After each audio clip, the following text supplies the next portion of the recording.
Here, I'm going to start day one of our new PowerPoint, last one of the year. So, chapter 34, the world today. So, we can go to some newer history. Starting with the European Union, you see there the flag of the European Union. All the stars represent the different countries in the European Union. All right, so one of your definitions also EU created in 1993. 27 countries in the EU today. Britain recently voted to leave the EU. If you might have heard Brexit, we probably heard that one of our CNN news. Goals, your first question actually. Goals of the EU: promote free flow of trade, capital, labor, and goods among European nations. Basically trying to compete against the United States by having one large European Union. And so free flow of trade, no taxes between countries. If you travel to Europe now, when you land in, like, say, Germany, and have your passport checked, you can just go to France or Italy or anywhere in Europe without having your passport checked again. So there's no border controls, and so it makes it much easier to travel, find jobs, move around, stuff like that. Euro is the name of the money. All right, common form of money for the members of the EU. Again, if you go to Germany, you still have to have German marks, and go to France to have French francs, and you go to Italy and need liras. Now you go to those countries, same money in all those countries. Couple different countries didn't change their money. Britain stuck with the pound, they never changed their money. Switzerland still has Swiss francs, they didn't change their money, except for those few exceptions. You go in Europe, especially in Western Europe, same money in each country, makes it much easier if you're traveling. You see this symbol of the E with two lines, that's the symbol of the euro. Euro is usually worth a little bit more than the dollar. All right, it's actually went down recently, and so it's worth a little bit more than a dollar. Common passports. So again, you have an EU passport, not a passport for Germany, not a passport for France. Your passport's from the EU. Again, makes it easier to travel in the EU. Helps Europe to compete with other global superpowers for trade, like United States, for example, Japan, China. Question 1A, what problems did they have? Unequal economies. Some countries are richer, some countries are poorer. Britain's a rich country. It's one of the reasons they voted to leave the EU with Brexit. Portugal, Greece, these are the poorer countries, and they actually had to have bailouts. The rest of the EU had to send them billions and billions of dollars because their countries were going bankrupt.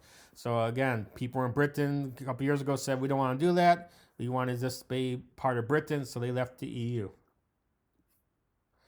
All right, so you see all the states, all the countries, these are all the main countries, the first ones who formed the EU: Austria, Belgium, Denmark, Finland, France, Germany, Greece, Ireland, Italy, Luxembourg, Netherlands, Portugal, Spain, Sweden, UK. Then they added more later. So these are the ones the stars on the flag represent. Newer countries came after the fall of communism: Cyprus, Czech Republic, Estonia, Hungary, Latvia, Lithuania, Malta, Poland, Slovakia, Slovenia. And they became part of the EU. So you look at the map here, these are all the countries, not Russia, that's why there's an X over there, who are part of the EU. All right. And so we're going to see how global power is going to shift. Russia has remained after the Cold War, easing the Cold War tensions, détente, which I believe is one of our definitions, lessening the tensions in the Cold War. We had arms control treaties, cut down a lot on the number of nuclear weapons. All right. Cultural exchanges, for example, we were send a basketball team or baseball team to go play in Russia, and Russia would send the ballet, was very famous for, to perform ballets in the United States. We had different trade agreements, so we can trade amongst each other, make money amongst each other. You see détente, our cartoon trying to stop the nuclear wars. And then we have something called perestroika.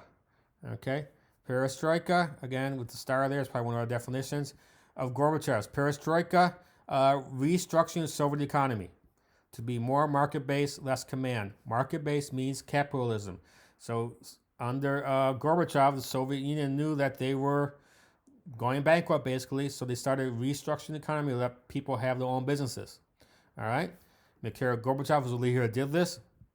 He started reforming the Soviet government and the economy, which is going to lead to the breakup of the Soviet Union. And so First part of that was perestroika. People in Soviet Union started to be able to own their own businesses, have their own farms. Where before that, everything was controlled by the government because it was a communist country. You see here, he was Time Man of the Year, still the blue cartoon. Soviet people are still handcuffed, but they're getting better. Goals of perestroika: improve the Soviet economy, make Soviet industry more efficient, get to a free market economy. The short-term results, they had a lot of inflation. The money was not worth much after when perestroika first started. And it was food shortages, medicine shortages, because to move to the free market economy, there was a lot of growing pains. Glasnost, another Russian word, means openness. So they had openness in relation to the United States. They ended censorship. All right? They gave free speech to citizens. Okay, glasnost, openness. You see her, glasnost, United States, EU, shaking hands with Soviet Union, openness. They encourage people to discuss ideas to make Soviet Union better.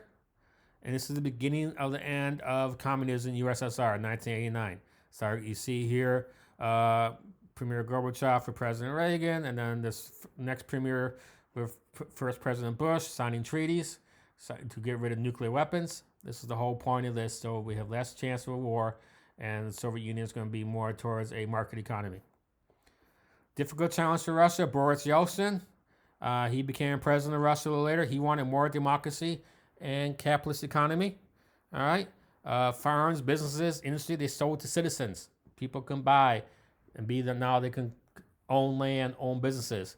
Negatives, again, inflation, unemployment. There was actually a lot of people did not like what was going on with the Soviet Union. There was actually a coup.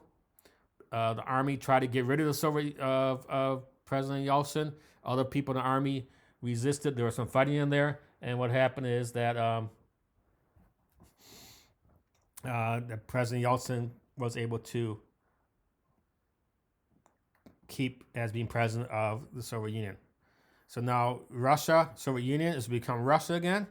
President Yeltsin tried to end communism in Russia. Former Warsaw Pact nations are freed and not under Soviet control anymore.